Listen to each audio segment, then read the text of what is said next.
2023 international tourism back to 48%, 74% or 96% of 2019 numbers? There are three scenarios according to a study released today by PATA for the year 2023. The best scenario expects 96% of tourism to be back based on 2019 China, Hong Kong, USA, Thailand. Who will be the winners? Who will be the losers? PATA CEO counts on vaccines becoming more freely available and inoculations are proceeding rapidly. But even so, and while first results are very encouraging, their effectiveness over a wider proportion of the population has yet to be fully demonstrated.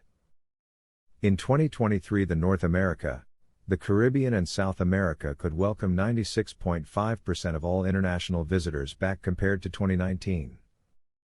In 2022 this number could be 61.3% and 27.7% this year. This is a dream scenario released by the Pacific Asia Travel Association PATA today. 1. A more realistic picture is the medium scenario with 77.3% of international visitors back in 2023, 47% back in 2002, and only 19.1% this year. Depending on the development with coronavirus, a more severe number would estimate 54.7% back in 2023, 47%, 32.3% in 2022 and 14.3% this year in 2021.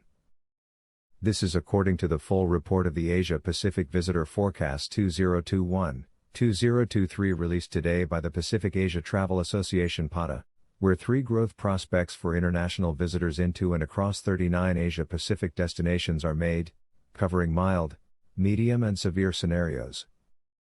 There is quite a disparity for each of the destination regions of Asia-Pacific as well, with the Pacific, for example, projected to exceed the 2019 volume of foreign arrivals into that region by a little over 2% in 2023.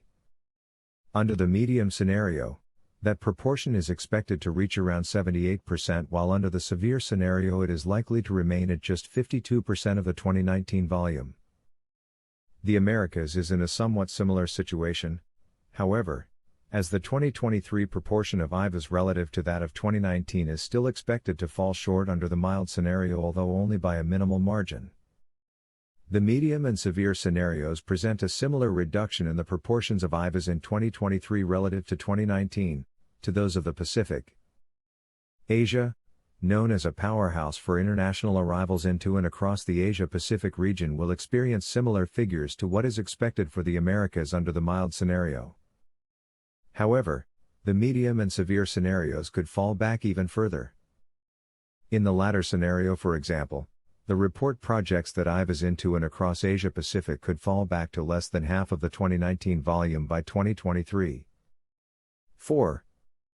Of immediate concern, for all of the Asia-Pacific destination sub-regions under each of the scenarios, 2021 is likely to be another difficult year for international travel movements.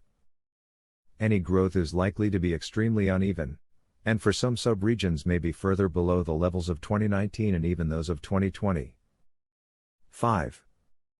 South Asia in particular, under this mild scenario, is expected to lose even more IVAs with its relative proportion to 2019, falling to around 14% in 2021, before rebounding strongly in 2022 and 2023. Under the medium scenario, more destination sub-regions are expected to fall into further decline in 2021 relative to 2019, before turning to some tentative recovery in 2022 and 2023. 6. Furthermore, 2021 is anticipated to be remarkably challenging under the severe scenario. 7.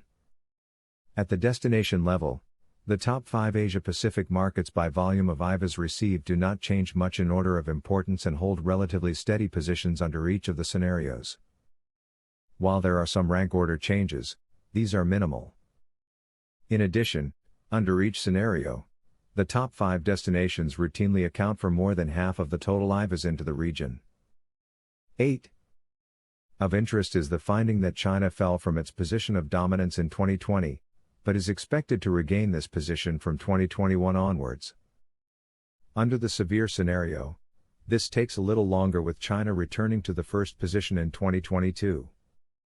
Similarly, Hong Kong SAR, which after falling to the 12th position in the rankings in 2020, is nevertheless expected to return to third place by 2023, irrespective of the scenario. In addition, this group of the top 5 destinations becomes more significant in relative terms, in 2021 at least, as the scenarios change from mild to medium and then to severe. 9. Over the years to 2023, however, this group tends to return to almost pre-COVID-19 relative shares. Over the longer period, the top 5 source region and destination pairs by volume increase between 2020 and 2023 are expected to remain in the same rank order under all 3 of the scenarios, although the increase in the absolute number of foreign arrivals obviously changes. 10.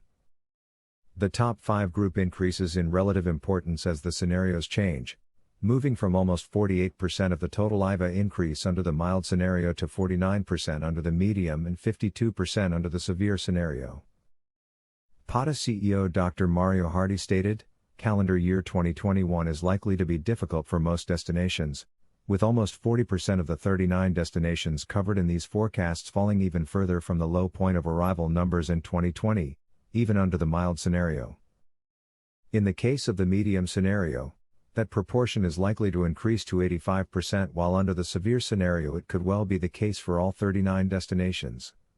Clearly, a further round of belt tightening will be needed in the international sector, with more innovation being required in developing what is available in the domestic sector, he added. Dr. Hardy concluded by reminding the travel sector that vaccines are becoming more freely available and inoculations are proceeding rapidly, but even so, and while first results are very encouraging, their effectiveness over a wider proportion of the population has yet to be fully demonstrated. It is very likely that travelers in the future will have to carry proof of inoculation and being COVID-19 free, something that various agencies and airlines have been developing and is already trialing. Whatever the outcome, travel will never be the same again, and we have no choice but to adjust and adapt to that.